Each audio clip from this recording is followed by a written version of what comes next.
할렐루야. 한번 고백합시다. 예수님의 마음을 품으라. 예수님의 마음을 품으라. 예수님의 마음을 품으라. 우리가 부모의 마음이라는 말을 종종 인용을 합니다. 부모의 마음. 자식이 많으면 바람날 가지 많은 나무 바람 잘 날 없다 라는 우리 속담이 있죠. 자식이 많다 보면 이 자식은 이런 문제, 저 자식은 저런 문제, 때로는 형제지간에 막 또 다툼이 있기도 하고, 이 모습을 바라보는 부모의 심정은 어때요? 야, 좀 왜 있게 지내라, 잘 지내라. 이게 부모의 마음이죠. 형제들끼리 아무리 부요하고 그런다 할지라도 의가 상하면 그 모습을 바라보는 부모의 심정이라는 그야말로 마음이 참 아프겠죠. 자, 하나님은 모든 사람이 구원을 받으며 진리를 아는데 이르기를 원하시느니라. 이게 주님의 마음이잖아요. 모든 사람이 구원을 받으며 진리를 아는데 이르기를 원하시느니라. 근데 그 모든 사람 속에는 이방인, 헬라인, 유대인, 헬라인, 그야말로 내가 왼수같이 생각하는 그 사람도 다 어디에 속해요? 주님이 구원하려고 하는 그 대상에 속한다라는 사실. 우리가 요나서를 쭉 보면서 요나는 믿음이 좋은 사람도 아니고 믿음이 충성스러운 사람도 아닌 것을 우리는 보게 돼요. 그럼에도 불구하고 하나님은 그런 요나를 설득해 가시면서 사역을, 사명을 감당하도록 인도하시는 걸 봅니다. 그러면 곧 우리는 이 요나서 전체를 통해서 요나가 곧 누구예요? 나다라는 사실이죠. 요나가 곧 우리의 모습인 겁니다. 우리 하나님께서 요나에게 저 니느웨 성읍으로 가서 복음을 외쳐라 라고 말씀하셨을 때 요나는 어때요? 자기 생각에는 저 니느웨 사람들은 구원받으면 안 돼요.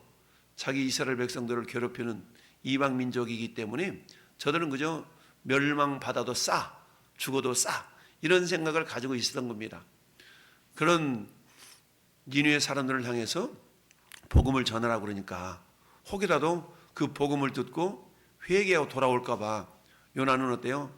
사흘 길을 걸어서 전해야 될 그 복음을 그냥 쭈삣 하루만 복음을 전하고 말죠.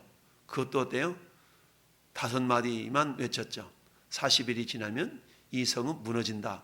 이 말만 전해서 왜 무너지는지, 그렇지 않게 하려고 그러면 어떻게 해야 되는지 이걸 전하지 않고 40일 지나면 무너집니다 이렇게만 전하고 다 다녔는데 웬걸 그 소리를 듣고 이 니느웨 성읍 사람들이 그야말로 베옷을 입고 그야말로 죄를 뒤집어 쓰고 겸손하게 회개하는 모습을 보이죠.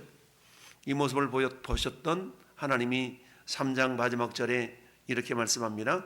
하나님이 그들이 행한 것 곧 그 악한 길에서 돌이켜 떠난 것을 보시고 하나님이 그 뜻을 돌이키사 그들에게 내리리라 라고 말씀하신 재앙을 내리지 아니하시니라. 그러니까 하나님은 우리가 회개하고 돌아오기를 원하시는 것이지 우리를 향한 생각, 하나님이 우리를 향한 생각을 내가 하나니, 예레미야서 29장의 말씀처럼 너희를 향한 나의 생각을 내가 하나니 재앙이 아니라 평안이요 그랬죠. 재앙이 아니라 평안. 그러니 하나님은 저 니느웨 성읍의 사람들을 향해서 재앙을 내리기로 이미 말씀하셨지만 그게 하나님의 본심은 아니라는 얘기죠. 하나님의 본심은 뭐예요? 그런 재앙의 메시지를 듣고 회개하고 돌아오기를 원하시는 것이 하나님의 본심이다 라는 겁니다. 그래서 요나가 비록 5마디만 외쳤지만 하나님은 저 니느웨 성읍의 사람들의 마음을 이렇게 감동시키셔서 심지어는 저 왕으로부터 짐승에 이르기까지 금식을 선포하고 회개하고 돌아오는 놀라운 일이 발생했던 겁니다. 이 모습을 본 요나는 어때요? 놀란 거죠. 아니 저것들 봐라. 저거 회개하면 안 되는데, 아니 회개하라고 복음을 전했는데 회개하는 모습을 보고 요나가 저거 회개하면 안 되는데 1절에 요나가 심히 매우 싫어하며 성내며 그러니까 요나가 매우 싫었어요. 매우 싫어하고 성을 냈어요. 왜 성냈어요? 저것들이 복음을 전하면 그냥 거부할 줄 알았어요. 왜? 지금 북쪽 이스라엘의 모습이 그 모습이거든요. 북쪽 이스라엘의 모습은 어떤 모습이었어요? 먹고 살만 하니까 지금 여로보암 2세 때의 정치적인 상황은 먹고 살만 하거든요. 그러나 육체적으로는, 정치적으로는 먹고 살만 했지만 영적으로는 하나님을 멀리하고 우상 숭배에 빠져 있었던 상태예요. 이 모습을 바라봤던 하나님은 호세아 선지자를 보내셔서 회개를 외쳤고 아모스 선지자를 통해서 회개를 외쳤어요. 그런데도 불구하고 북쪽 이스라엘은 회개하지 않았거든요. 근데 요나 생각은 어때요? 아니, 우리 민족들도 회개하지 않았는데 줬던 것들이 무슨 회개하겠어? 그것도 어때? 자세히 전한 것도 아니야. 40일이 지나면 이 성읍이 무너진다 라는 말만 전했거든요. 그러니까 요나 생각에는 의뢰이 저희들은 회개 않고 곧 망할 거야, 이런 생각을 가졌던 겁니다. 그랬는데 이 니느웨 사람들이 왕으로부터 짐승에 이르기까지 막 금식을 선포하고 회개하고 돌아와 버렸어요. 그랬더니 하나님은 어때요? 회개하는 심령은 그 어떤 죄를 지었다 할지라도 다 용서해 주시잖아요. 이게 하나님의 사랑과 하나님의 공의인데, 근데 이 모습을 바라봤던 요나가 매우 싫어했어. 화를 냈다는 얘기입니다. 그러면서 하나님께 따지는 겁니다. 2절에 여호와께 기도하여 이르되 여호와여, 내가 고국에 있을 때에 이러하겠다고 말씀하지 아니하셨나이까? 이러하겠다고, 그 이러하겠다고는 뭐예요? 내가 저 니느웨 성을 멸망시키겠다, 가서 전해라, 멸망시킨다고 전해라, 이거잖아요. 전하지 말씀하지 아니하셨나이까? 그러므로 내가 빨리 다시스로 도망하여 싸우니 주께서는 은혜로우시며 자비로우시며 노하기를 더디하시며 은혜가 크사 뜻을 돌이키시며 재앙을 내리지 아니하시는 하나님이신 줄을 내가 알았음이니라. 그러니까 요나가 싫어한 것은 뭐예요? 분명히 하나님은 저들 회개하면 하나님께 저들 용서해 줄 거야. 그러니까 용서받게 하는 것 자체가 싫은 겁니다. 왜? 그 인간은 그냥 지옥 가야 되는 거야. 그러니까 굳이 냅둬, 저러다가 지옥이나 가게. 내가 전도해가지고 그 인간이 혹시라도 예수 믿고 천국 갈까 봐 우리 마음속에 혹여라도 저 인간만큼은 예수 안 믿어도 돼, 이런 사람이 우리 안에는 있지 않는가. 이게 요나의 마음이었어요. 근데 그게 요나의 마음인 것뿐만 아니라 그게 우리들의 마음일 수가 있다는 얘기입니다. 여러분, 세상 사람들은 의가 상하고 기분이 나쁘면 가서 막걸리 한잔 마시고 소주 한잔 마시면 툴툴 털어버리는데 우리 예수 믿는 사람들은 뭔가 마음에 꼬인 것이 있고 마음에 캥긴 것이 있으면 그걸 풀려고 하지 않아요. 이게 뭡니까? 굉장히 편협한 이기주의적인 그런 생각인 것이죠. 하나님께서는 요나서를 통해서 우리에게 깨닫게 주시기를 원하신 것이 그런 거죠. 너희가 내 마음을 품으라는 겁니다. 너희 안에 이 마음을 품으라고 그리스도 예수의 마음이니. 우리 주님은 어때요? 모든 사람이, 그 사람이 이방인이었던 헬라인이었던 죄인이었던 악인이었던 모두가 다 회개하고 돌아오면 구원을 베푸시는 것이 주님의 마음이다. 그러니까 하나님께서는 어때요? 마태복음 19장에 여러분 이른 양 비유가 나오지 않습니까? 18장에 어떤 사람이 양 100마리가 있는데 그 중에 한 마리를 잃어버렸어. 그러면은 한 마리쯤이야 뭐 99마리나 있는데 라고 내버려 두겠냐? 그렇지 않다. 그 한 마리라도 찾으려고 99마리, 99마리는 우리 안에 두고 가서 찾도록 찾아내지 않겠냐? 이처럼 하나님은 한 마리 양도 이루어지는 것이 그 목자의 마음이듯이 이루어지는 것은 마음이 아니듯이 이처럼 한 영혼이 어린아이 같은 그런 한 심령이 죽어지는 것, 멸망당하는 것 아버지 뜻이 아니다, 내 뜻이 아니다 라고 예수님이 말씀하셨죠. 마찬가지로 이 땅에 존재하는 어떤 그야말로 극악한 폭도랄지라도 그 사람도 회개하고 주님께 돌아오기를 원하시는 것이 우리 주님의 마음이요 하나님의 마음이다라는 얘기입니다. 그런데 요나는 어땠어요? 저 니느웨 성읍 사람들만큼은 회개하면 안 돼. 분명히 자기가 전하면 혹시라도 회개하고 돌아올까 봐 자기가 니느웨로 가지 않냐고 다시스로 갔다고 지금 고백하잖아요. 왜? 하나님은 노하기를 더디하시고 은혜로우시며 자비로우시며 인애가 크사 뜻을 돌이키사 재앙을 내리지 아니하시는 하나님 줄을 내가 알았나이다. 뭡니까? 요나는 말씀을 잘 알았어요. 시편 145편 8절을 인용했어. 여호와는 은혜로우시며 긍휼이 많으시며 노하기를 더디하시며 인자하심이 크도다. 뿐만 아니라 출애굽기 34장 6절도 인용했어요. 여호와께서 그 앞으로 나가시며 선포하시되 여호와라 여호와라 자비롭고 은혜롭고 노하기를 더디하시고 인애와 인자와 진실이 많은 하나님이라. 그러니까 요나가 말씀을 몰랐던 거 아니에요. 말씀을 주리주리 주절주절 인용도 했어요. 근데 실상 그 요나의 마음에는 하나님의 자비의 마음이 없었던 겁니다. 성경을 아무리 많이 알고 많이 인용을 해도 그 마음 가운데 진정 주님의 마음을 품고 주님의 시선으로 바라보지 못한다면, 주님의 시선으로 바라보지 못한다면 결국 요나 같은 편협한 이기주의적인 신앙인이 되고 만다라는 얘기예요. 오늘 우리들의 모습이 이런 모습일 수가 있어요. 우리가 성경을 1독을 하고 2독을 하고 3독을 하고 몇 장 몇 절에 어떤 성경 구절이 있고 인용을 합니다. 그러나 막상 그런 성경을 알고 지식적인 그런 지식을 가지고 있다 할지라도 우리 안에 예수님의 긍휼의 마음이 없다면, 주님의 자비로운 마음이 없다면 어때요? 저 왼수 같은 인간, 저 사람은 구원 안 받아도 돼. 이런 마음을 우리도 가질 수가 있다는 거예요. 그래서 어때요? 차라리 나를 죽여주소서. 3절에 여호와의 원하건대 이제 생명을 거두소서. 나는 사는 것보다 죽는 것이 내게 나음이니라 라고 말할 정도까지 굉장히 이기주의적인 그런 욕망을 드러내는 것을 봐요. 그런데 24절에 여호와 기다리시되 네가 썩내는 것이 옳으냐? 옳다는 거예요? 옳지 않다는 거예요? 옳지 않다는 거죠. 너 엄마 썩내는 거 옳지 않아. 지금 이렇게 주님이 요나에게 말씀하고 있거든요. 근데 요나는 뭐라고 얘기합니까? 옳습니다 라고 얘기합니다. 9절 말씀 보세요. 9절 하나님이 요나에게 이르시되 네가 이 박는 굴을 말미암아 썩내는 것이 어찌 옳으냐? 그랬더니 그가 대답하되 내가 썩내어 죽기까지 할지라도 옳습니다.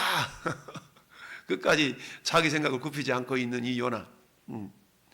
자, 그러면서 요나가 이제 어때요? 5절 보니까 요나가 성읍에서 나가서 그 성읍 동쪽에 앉아 거기서 자기를 위하여 초막을 짓고 그 성읍에 무슨 일이 일어나는가를 보려고 그 그늘 아래에 앉았더라. 5절의 상황은 어떤 상황이냐면 하나님 저 니느웨 성읍 멸망시킨다 했으니까 주님이 멸망시키는가 안 시키는가 지켜볼랍니다. 이러고 있는 거예요. 이미 그들이 회개했을 때 재앙을 내리지 않았지만 반드시 하나님은 재앙을 내려야 돼요. 이러고 지금 자기 생각을 하나님의 생각을 자기 생각으로 막 관철시키려고 하는 이런 모습인 겁니다. 여러분 복음을 위하여서 그렇게 열정을 보여봤던 적이 없었던 요나예요. 복음을 전달했을 때도 니느웨로 가지 아니하고 다시스로 가는 배 밑창에서 잠을 잤던 요나였어요. 복음을 전하라고 물고기 뱃속에서 사흘 동안 가둬놨다가 토해냈을 때 어쩔 수 없이 니느웨 성으로 가서 복음을 전하는데도 사흘 길 동안 돌아다니면서 전해야 되는데 하루만 삐쭉 전하고 말았어요. 그랬던 요나가 이제는 열정을 내는 거예요. 어떤 열심이에요? 그래 하나님 얼마나 정말 저거 성읍을 멸망시키는가 시키지 않는가 봐야지 나하고 보니까 뭐라고 그랬냐면 5절 상반절에 요나가 성읍에서 나가서 그 성읍 어느 쪽으로 갔다고 그랬어요? 동쪽. 그러면 동쪽으로 갔다는 얘기는 자 지중해 해변에서 큰 물고기를 토해냈기 때문에 지중해 쪽은 지금 저 니느웨 편에서 본다 그러면 서쪽이거든요. 그러니까 서쪽에서 동쪽으로 복음을 전하며 가는 거예요. 그러면 어때요? 사흘길을 다 돌아야만이 니느웨 성읍이 복음을 다 전하는데 하루만 전했기 때문에 그러면 어때요? 동쪽으로 가지 않고 그냥 대충 했다는 얘기죠. 근데 동쪽까지 가려고 그러면 이틀 길을 더 가야 돼. 더 가야 돼. 그래서 40일 동안 40일 안에 무너진다고 그랬으니까 내가 38일 동안 지켜보겠다 이거예요. 지금 38일 동안에 지켜볼 겁니다. 지금 이러고 있는 겁니다. 그랬던 이 요나의 모습을 보면서 주님이 어떻게 했어요? 참 한심스러운 것이죠. 그래서 3장 4절 보니까 요나가 그 성읍에 들어가서 하루 동안 다니며 외쳐리되 40일이 지나면 니느웨가 무너지리라 그랬잖아요. 그러니까 하루 동안 다니면서 40일 지나면 이 성 무너져 이랬어요. 그랬는데 회개가 돌아왔지만 요나의 마음에는 하나님이 니느웨 성읍을 무너뜨려야 되는 거야. 이게 지금 요나의 생각인 거고 하나님은 회개하고 돌아왔기 때문에 용서하신 거고 근데 꾸역꾸역 동편까지 막 내달려 가가지고 그곳에 탁 올라가가지고 초막 지어놓고 하나님 멸망시키는가 안 시키는가 봐야지 지금 이러고 있는 겁니다. 그러니까 이 모습을 바라보시는 하나님 마음이 참 답답한 거죠. 그래서 하나님께서는 이것을 깨우쳐 주시기 위하여서 어때요? 하나님 여호와께서 박능쿨을 예비하사 요나를 가리게 했으니 이는 그의 머리를 위하여 그늘이 지게 하였으며 그의 괴로움을 면하게 하려 함이었더라. 그랬더니 어때? 아유 좋아라. 이 박능골 때문에 내가 시원해졌네? 라고 좋았네? 그랬는데 하나님 이튿날에 벌레를 준비해가지고 박능골을 쏙 갉아먹게 만들어가지고 죽게 만들었네. 그랬더니 어때요? 박잎이 싹 시들어가지고 그늘이 사라졌겠죠? 야, 그랬더니 요나가 막 아이고 이렇게 날 괴롭구나. 차를 죽여주세요. 지금 이러고 있는 거야. 그러자 하나님께서 말씀하시기를 야, 너 박능골 때문에 썩내는 거 맞아? 맞아요. 이러고 지금 막 대들고 있는 거예요. 요나가 하나님께. 근데 하나님께서 뭐라고 말씀하세요? 이놈아, 네가 수고도 않고 길쌈도 하지 않아서 재배하지 않은 이 박능골 내가 너한테 줬는데 그건 내가 거두고 간 거 너하고는 아무 상관없잖아. 근데 그것 때문에 내가 너를 아끼려고 박능골까지 이렇게 희생시키면서 그랬는데 야, 저 니누의 성읍 봐봐라.